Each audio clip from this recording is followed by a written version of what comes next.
The experiences I have had as a result of conquering my fears have been incredible, to say the least. The blessings just keep coming, and yet I haven't even told you the best part. You see, people look at the highlights reel of my life with all the external blessings and titles and say, wow, you're so blessed, or that's amazing. And while they are correct, it is amazing and I am blessed. But that is simply the fruit of the biggest blessing in my life. What is that, you ask? Unexplainable peace, defiant joy, and contagious courage. You see, my biggest blessings are only possible because of the amazing God that I serve. He enables me to ignite hearts with hope on my most valuable platform. That is everywhere that I have the privilege to set my foot. I have story after story of the blessings I received from my contagious courage, simply as a result of saying, God, not my will, but yours.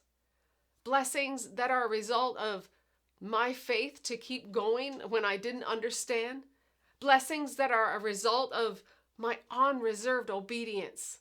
Blessings that are a result of discipline to keep God close and not quit when I didn't understand. You see, these stories of blessings are not about a bigger house, a better job, or a bigger platform even. They are not even about the crown and all the titles. Rather, these incredible stories of blessing are the fruit of my God-given contagious courage. Please allow me to share a few more stories that have been shared with me throughout my journey of using my freedom and courage to bless others. The first one is from a struggling wife and mother who, after reading my first book, said this: I am so impressed with your transparency in your book Going Farther. I just finished reading your chapter about your infidelity, and I am encouraged that things do get better after this has happened. You see, my husband is cheating, but it's really great to hear the other side. It's been 5 years and we are still struggling with communication and everything else in marriage, especially intimacy. It's still so hard and something that only God can fully heal, but I have my son, she said, and he is what keeps me going. I just keep praying that my marriage will one day be fully restored and healed like yours. It is so hard, but thank you for sharing your story. Please keep me in your prayers. This next story is from a husband who said this: I just wanted to send a note saying how much I appreciate your book. I must admit, I have been in tears most of the time reading it. You see, my life has been an absolute and total mess for so many years, and I have been so filled with hurt, anger, and bitterness. I too felt that God could no longer love me. All I can say right now, Vianne, is thank you for your openness in writing this book. And maybe God still can use me too. Allow me to share another story I received from a young adult in her early 20s who approached me after I spoke. She said this: Vianne, because of your courage to talk about your weakness, I felt safe to come forward and tell you that I've been battling thoughts of suicide. Until today, I never had the courage to tell anyone.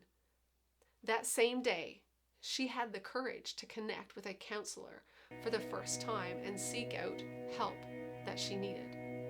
Then there was this other time, as I was concluding a message, I literally felt God was wanting me to make a plea to the audience on behalf of someone, not knowing who, but I felt I was speaking for someone who was maybe too afraid to speak for themselves. And with tears rolling down my face, with no real warning to the audience, I passionately gave a voice to a silent plea for maybe someone in that room. I said, I'm struggling with pornography.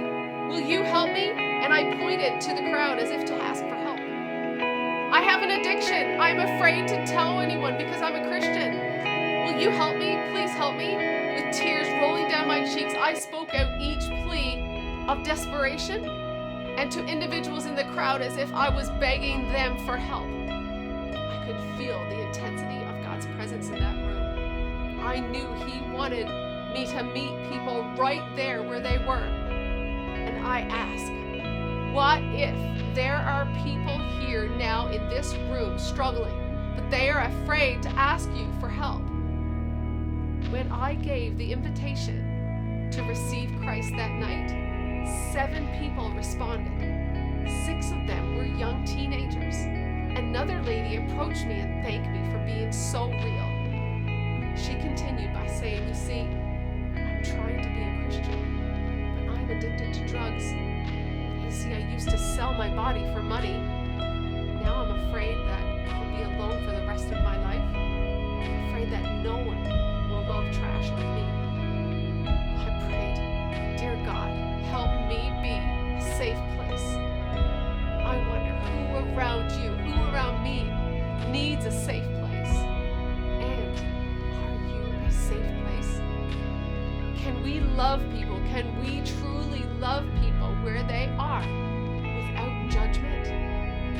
When I think about what it truly means for God to bless me or expand my territory, God continues to show me that the real blessings are to be a blessing. Yes, for me, the true blessing is that I have this amazing privilege, this amazing opportunity to ignite hearts with hope.